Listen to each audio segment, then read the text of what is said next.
don't judge the red lips. Okay, but don't hate the player, hate the game. that's right.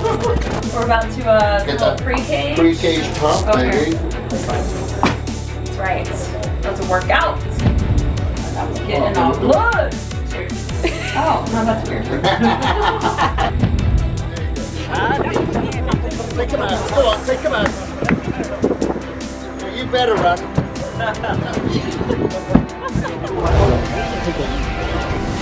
Alright, this is a workout Ashley Horner and I had in one of our Kris Gethin gym's facilities in India. This is the one that was in Chembur, which is in Mumbai.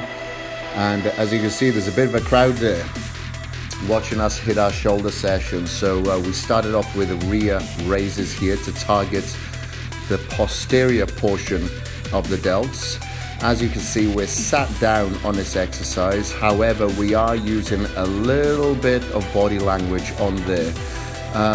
This is something that kind of works for us. You know, we've trained this way for many, many years, and it just helps us push out a few more positive reps so we can really then work the negatives, because you are always going to be stronger on the negative than what you are on the positive. So by using a little bit of body language, we can get a few more negatives out there to really obliterate the posterior portion of the delts.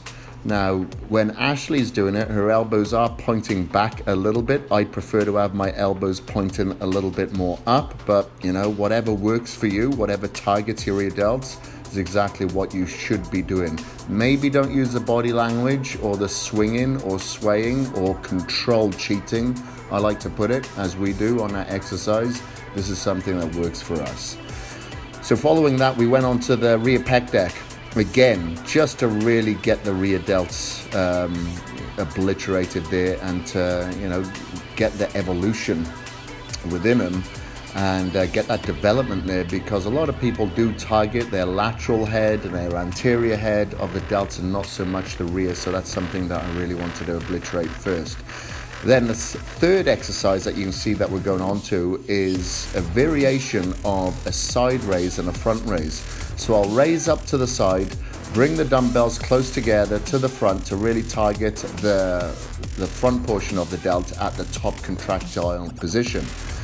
Once we can't do any more, we will just go straight into a side raise and get out another 10 or 20 repetitions. So I think we were doing, on every exercise, we were doing about 4 or 5 sets and generally hitting around 20 repetitions. And I think on this particular exercise, we were going side to the front for about 12 repetitions, and then we would raise it up to the side for another 10 to 12 repetitions. So we're looking at about 20 to 24 reps in each one of these sets. And again, we did about 4 or 5 sets on this exercise too. We went very, very intense, not much rest at all in between the sets, just enough for one of us to go or the other, and then we were pretty much blitzed. So then we went on to the cable front raise for our fourth exercise. So we grabbed hold of a bar there in the cable crossover. What is good about this gym is that we have pretty much everything we need and everything we don't want to need. All the equipment's been handpicked myself, so it's like a little playpen for us. So we were hitting the front raises here, again, just to target the anterior portion of the delt that comes all the way across the pec, which gives you the illusion of wider delts. We want to make sure it looks like we've got some big caps onto our delts here, and that is going to start from the front portion. Again, around 4 sets were done here.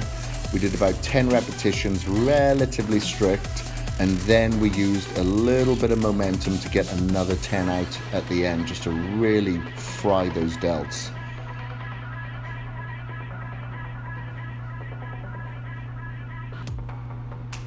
The fifth exercise that we did was the shoulder press. So we're in a pre-core piece of equipment. It's relatively close to the hammer press if you've got one of those into your gym.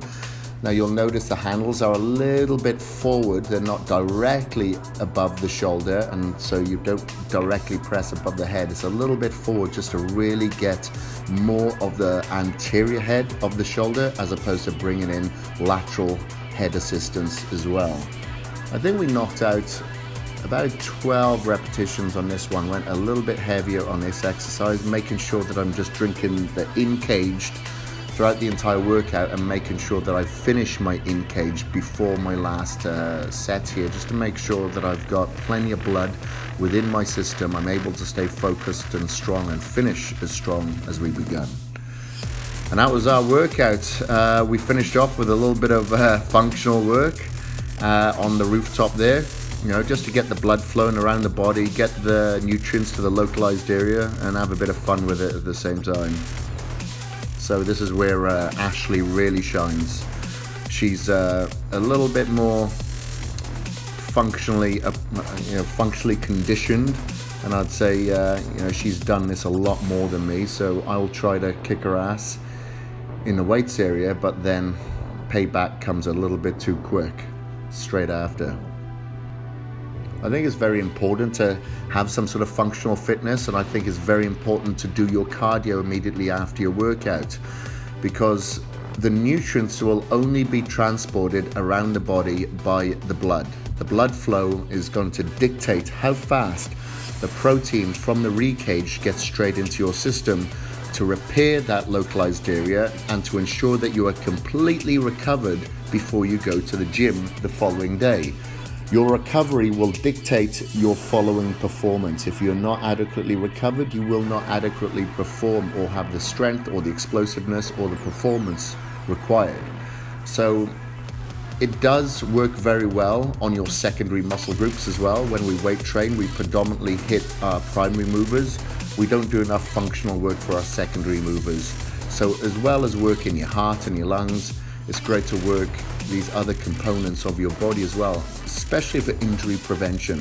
And we should be versatile. We shouldn't just be static ornaments like a lot of bodybuilders are, who just hit those primary movers. I understand from a competitive standpoint, but if you're not an IFBB pro or somebody that's looking to compete the whole time, I think it's very good that you stay very functional like this, especially if you're looking at this as a lifestyle and for longevity.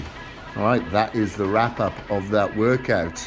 So come back very soon to this channel, because we've got some more workouts between Ashley and I throughout India coming up.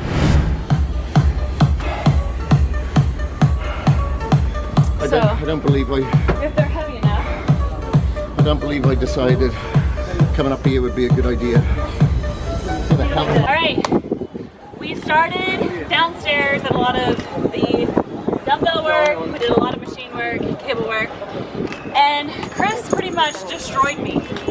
Destroyed me. I don't know about that. Yeah, you destroyed me down there. But I took him up here on my turf. That's right. So I would say it was predominantly my territory downstairs, predominantly. But then when I came up here, I was completely lost. I didn't know which way I was going.